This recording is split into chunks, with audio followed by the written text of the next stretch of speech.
I got so much motherfucking design on right now. Break it down, bring it back, make it clap. I got 3 old thoughts, new guap, where that thing, bitches on my line, and you know. Baik, untuk mempersingkat waktu, materi yang akan disampaikan oleh kelompok 1 baiknya waktu 4 saya persilakan.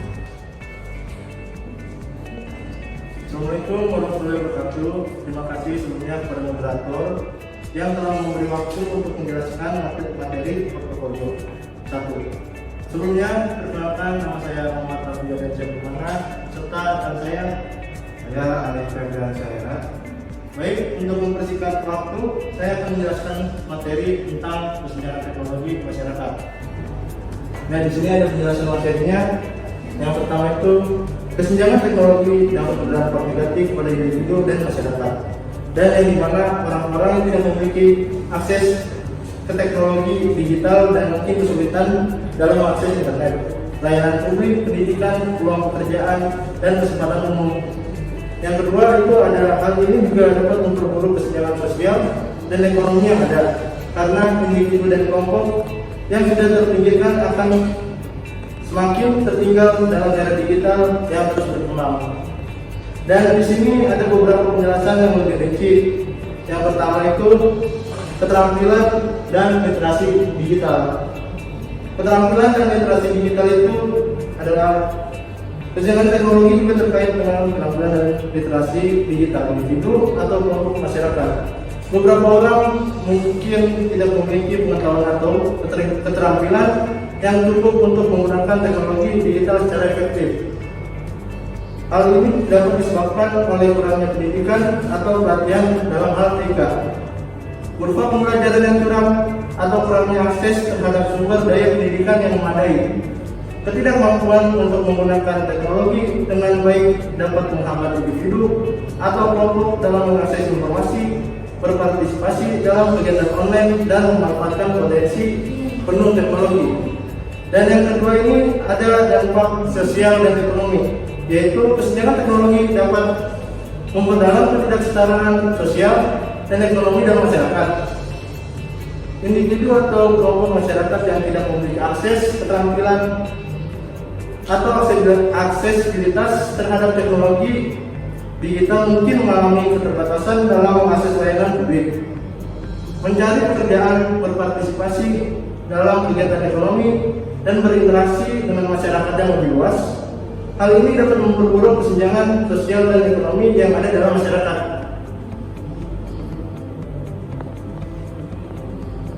Yang kedua, ada faktor penyebab dari kesenjangan teknologi. Yang pertama, kurangnya pemanfaatan akan internet itu sendiri, tidak memanfaatkan internet secara baik sehingga tidak menghasilkan apapun dari internet dan tidak mendapatkan keuntungan apapun.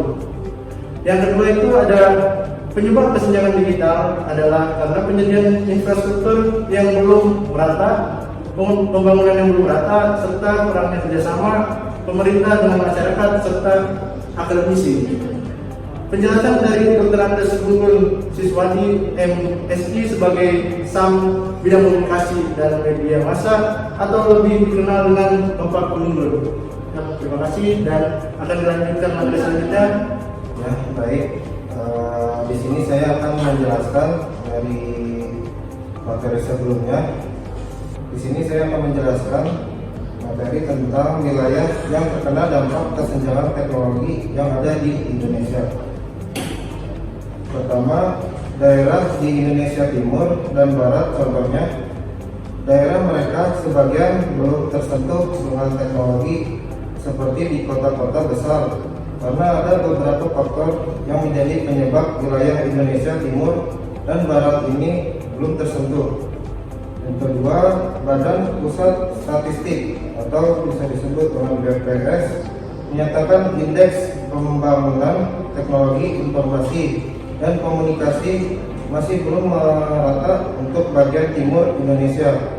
5 provinsi dengan indeks pembangunan teknologi paling rendah yaitu ada Papua, Nusa Tenggara Timur, Sulawesi Barat, dan Maluku Utara.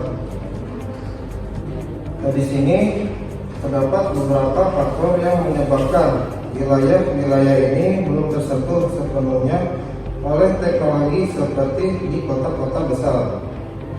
Pertama, infrastruktur yang terbatas. Salah satu faktor utama adalah keterbatasan infrastruktur. Wilayah Indonesia Timur dan Barat memiliki topografi yang sulit dengan banyak pulau-pulau terpencil dan pegunungan yang tinggi. Hal ini membuat sulitnya pendirian infrastruktur telekomunikasi seperti jaringan telepon, kabel internet, dan stasiun pemancar sinyal. Keterbatasan infrastruktur tersebut menghambat akses dan penyebaran teknologi informasi. Yang kedua, keterbatasan sumber daya manusia. Wilayah-wilayah ini juga menghadapi tantangan dalam hal sumber daya manusia, terlatih yang diperlukan untuk mengoperasikan dan memelihara teknologi informasi. Kurangnya jumlah tenaga ahli dan kurangnya pelatihan yang memadai dalam bidang teknologi menjadi kendala dalam pengembangan dan pemanfaatan teknologi di wilayah tersebut. Ketiga, keterbatasan daya listrik. Beberapa daerah di Indonesia Timur dan Barat juga mengalami keterbatasan pasokan daya listrik yang stabil dan terjangkau. Ini mempengaruhi ketersediaan akses ke teknologi informasi dan komunikasi. Karena sebagian besar teknologi memerlukan sumber daya listrik yang memadai untuk beroperasi. Yang terakhir, kondisi ekonomi yang lemah, tingkat kemiskinan yang tinggi, dan pendapatan yang rendah di wilayah ini juga menjadi hambatan dalam mengadopsi teknologi informasi dan komunikasi. Keterbatasan sumber daya ekonomi mengakibatkan masyarakat sulit untuk membeli perangkat teknologi seperti komputer, smartphone, atau akses internet. Jadi di sini ada upaya sedang dilakukan untuk mengatasi kesenjangan teknologi antara wilayah timur dan barat dengan kota-kota besar di Indonesia. Pemerintah dan lembaga terkait seperti badan usaha milik negara, disebut dengan BUMN dan BPS berkolaborasi dalam program pembangunan infrastruktur, peningkatan ketersediaan listrik, pelatihan sumber daya manusia, dan penyediaan akses internet yang luas.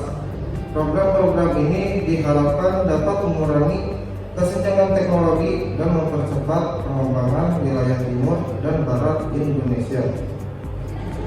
Baik, di sini dilanjutkan lagi dengan materi upaya pemerintah dalam mengatasi kesenjangan teknologi di masyarakat. Pertama, pemerintah Indonesia akan melakukan pembangunan infrastruktur digital yang kuat dan eksklusif untuk meningkatkan konektivitas telekomunikasi. Kedua, dan transformasi digital sendiri merupakan perubahan dalam cara beroperasi dan dalam memberikan nilai-nilai kepada klien atau pelanggan. Tiga, strategi yang dilakukan pemerintah untuk mengatasi kesenjangan digital melalui penguatan infrastruktur digital, pengembangan talenta digital, dan pembentukan hukum yang tepat untuk melengkapi regulasi primer. Sekian. Baik, terima kasih atas kesempatan yang diberikan. Untuk materi selanjutnya akan dijelaskan ke portofolio kedua. Sekian, terima kasih. Assalamualaikum warahmatullahi wabarakatuh. Terima kasih kepada portofolio 1 yang telah mempresentasikan materinya. Baik, perkenalkan kami dari kelompok portofolio 2. Nama saya Nanda Hadaya dan rekan saya.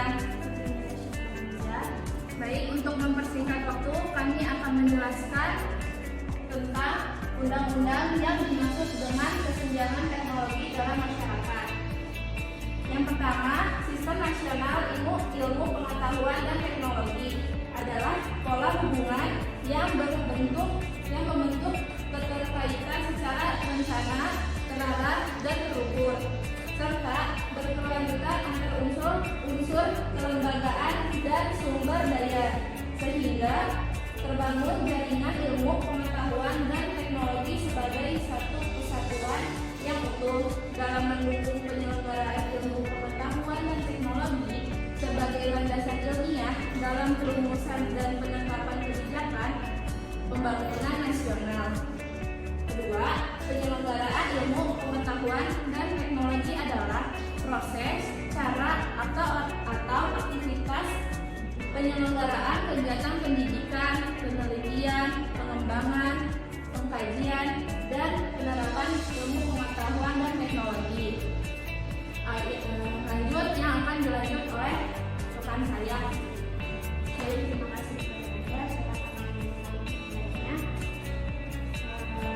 Ilmu pengetahuan dan teknologi diperlukan sebagai modal investasi jangka pendek, jangka menengah, dan jangka panjang. Pembangunan nasional untuk A. Meningkatkan kualitas hidup manusia, B. Meningkatkan kesejahteraan rakyat, C. Meningkatkan kemandirian, memajukan daya saing bangsa. Sistem Nasional Ilmu Pengetahuan dan Teknologi bertujuan A. Meningkatkan pemanfaatan ilmu pengetahuan dan teknologi untuk pembangunan nasional berkelanjutan, kualitas hidup, dan kesejahteraan masyarakat. B. Meningkatkan kemandirian, daya saing bangsa, dan daya tarik bangsa dalam rangka memajukan peradaban bangsa melalui pergaulan internasional.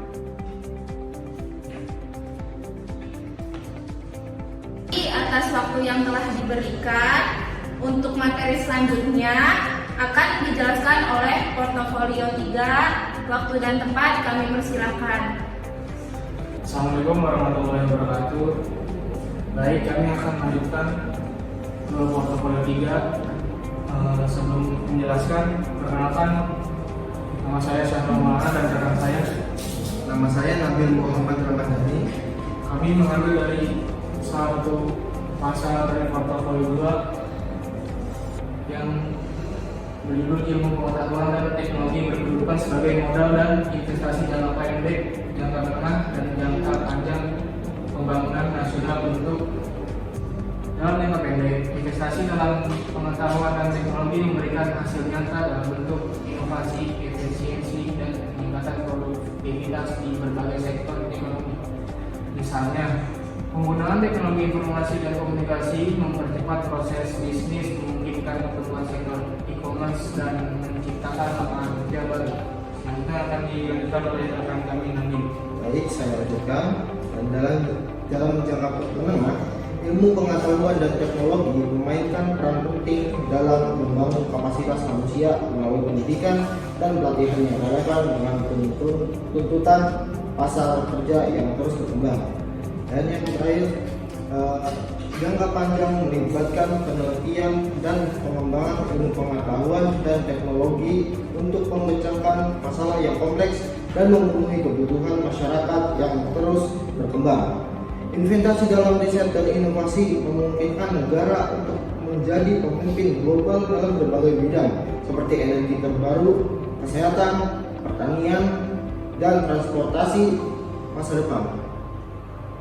Ya, terima kasih. Selanjutnya akan dilanjut ke portofolio 4 yang akan dilanjutkan oleh rekan kami. Assalamualaikum warahmatullahi wabarakatuh. Terima kasih sebelumnya untuk portofolio 3. Saya Deo Arisan Lambang. Saya Adi Susunak. Akan melanjutkan ke portofolio 4 yang berjudul Cara melaksanakan ilmu pengetahuan dan teknologi sebagai modal dan investasi. Yang pertama itu adalah identifikasi bidang yang menjanjikan, identifikasi bidang dan ilmu pengetahuan teknologi dan yang menarik, memiliki prospek pertumbuhan yang sangat tinggi. Contohnya itu termasuk kecerdasan buatan, Internet of Things, Big Data, Blockchain, teknologi information atau bioteknologi. Yang kedua, jaringan dan koneksi, bangun jaringan dan koneksi dengan profesional dan pakar di bidang ilmu pengetahuan teknologi bergabung dengan komunitas online, hadiri konferensi atau acara industri, ikuti forum diskusi koneksi. Ini dapat memberikan Anda wawasan yang berharga, peluang investasi, potensi kemitraan orang-orang yang memiliki minat dan visi yang serupa. Yang ketiga, pertimbangan investasi startup. Pertimbangan untuk berinvestasi dalam startup yang beroperasi di bidang ilmu pengetahuan dan teknologi. Startup seringkali mencari pendanaan awal untuk mengembangkan produk atau ekspansi bisnis. Anda dapat melakukan riset tentang startup yang menjanjikan, mengevaluasi model bisnis, tim manajemen, dan proyek pertumbuhan mereka sebelum membuat keputusan investasi. Yang keempat, diversifikasi portofolio. Penting untuk mengadopsi strategi diversifikasi dengan mengalokasikan investasi Anda pada beberapa perusahaan atau proyek di bidang ilmu pengetahuan dan teknologi. Dengan cara ini, Anda dapat mengurangi risiko dan meningkatkan peluang keberhasilan investasi Anda. Pastikan untuk mempertimbangkan perbedaan sektor, ukuran, dan risiko potensial di setiap investasi. Sekian dari kami portofolio 4. Dikembalikan lagi ke moderator. Terima kasih. Sekian presentasi proyeksi tujuan dari kelompok 2. Kurang dan lebih minta maaf. Wabillahi taufiq wal hidayah.